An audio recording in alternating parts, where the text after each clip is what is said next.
అందరికీ నమస్కారం. నేను పద్మావతి. ఈ వీడియోలో చేపల కూర ఎలా చేయాలో చూపిస్తాను.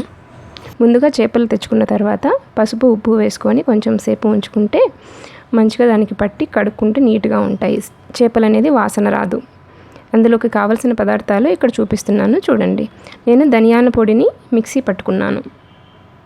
అన్ని ఐటమ్స్ రెడీగా పెట్టుకున్న తర్వాత ఒక బాలంలోకి కొంచెం నూనె తీసుకున్నాను. నూనె వేడయ్యాక ముందుగా కట్ చేసుకున్న ఉల్లిపాయ ముక్కల్ని వేసుకున్నాను.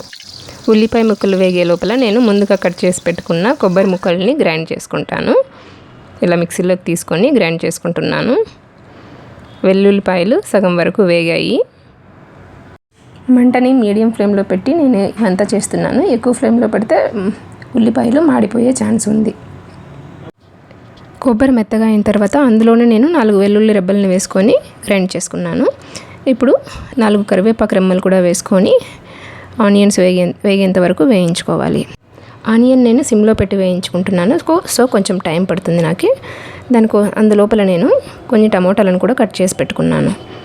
ఇప్పుడు ఆనియన్ కొంచెం వేగిన తర్వాత అల్లం వెల్లుల్లి పేస్ట్ వేసుకొని పచ్చి వాసన పోయేంత వరకు వేయించుకోవాలి. అందులో కొంచెం ఉప్పు వేసుకుంటే ఆనియన్ త్వరగా వేగుతుంది. కొంచెం పసుపు కూడా యాడ్ చేసుకున్నాను. అల్లం వెల్లుల్లి పచ్చివాసన పోయిన తర్వాత కట్ చేసుకున్న టమాటా ముక్కలు వేసి కాసేపు మగ్గనించుకోవాలి. ఇలా టమాటాలను మధ్య మధ్యలో కలుపుతూ ఉంటే అడుగంటకుండా ఉంటాయి.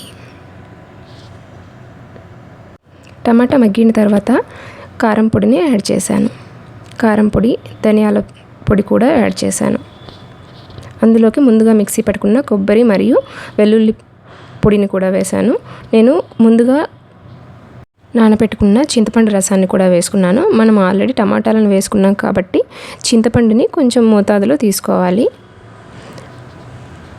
ఆ గ్రేవీ కొంచెం ఉడికిన తర్వాత అందులోకి కొంచెం వాటర్ వేసుకొని బాగా ఇలా మరుగుతున్నంత వరకు ఉంచాలి. ఇలా మరుగుతున్నంత వరకు ఉంచి చేప ముక్కలను వేయడం వలన చేప ముక్కలు చెదిరిపోకుండా ఉంటాయి. ఇలా అన్ని ముక్కల్ని వేస్తున్నాను. మంటని లో టు మీడియం ఫ్లేమ్లో పెట్టుకొని 10 నుంచి 12 నిమిషాల పాటు బాగా ఉడికించుకోవాలి. ఇలా బాగా చేపల కూర రెడీ అయిపోయింది. దానిపైన కొంచెం కొత్తిమీర తరుగుని చల్లుకుంటే మీకు ఇంకా గుమగుమలాడిపోయే ఫిష్ కర్రీ రెడీ అయిపోయింది. చూసారుగా.